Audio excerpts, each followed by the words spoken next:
There's a crackdown taking place in China. Police are being deployed in many cities because at the weekend, widespread protests erupted over strict COVID rules. I think we should go back to normal. We should go back to normal lives. That was in Beijing. This footage is Shanghai. It was filmed by the BBC's Edward Lawrence, who later was beaten by police and held for several hours. There were also protests in Chengdu, Xi'an, Wuhan and Urumqi, where the first protest was seen. And there have been rare calls for the president to stand down.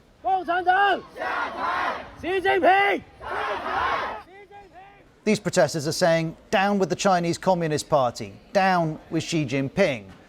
Now, localised protests aren't uncommon in China. Widespread ones are. But as the world has opened up after the pandemic, mass testing, quarantines and lockdowns are all still used in China. And when 10 people died in a fire in Urumqi this weekend, some said lockdown rules had slowed the response. Not that the government accepts this. Forces with ulterior motives have used social media to link the fire to the zero COVID policy, but the local government has combated these rumours and smears. The Chinese state is certainly seeking to exert control online. The social media platform Weibo has removed nearly all footage of the protests. The authorities also want to stop the footage ever getting online. This video, also from the BBC's Edward Lawrence, shows a woman being forced to delete photos.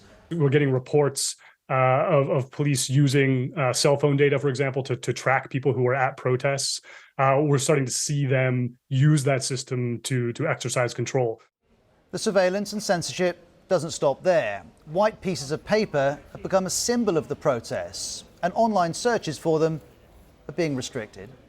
And while the government restricts the protesters, its allies are getting their message out.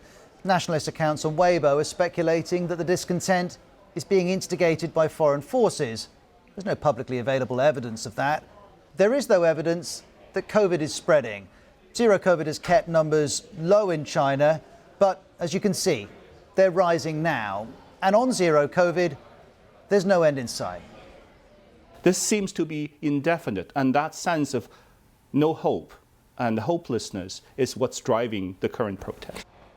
The government censors appear mindful of this. Chinese state media is not mentioning the protests, and on coverage of the World Cup, as the BBC's Stephen McDonnell notes, it's being edited so Chinese viewers don't see thousands of fans without masks.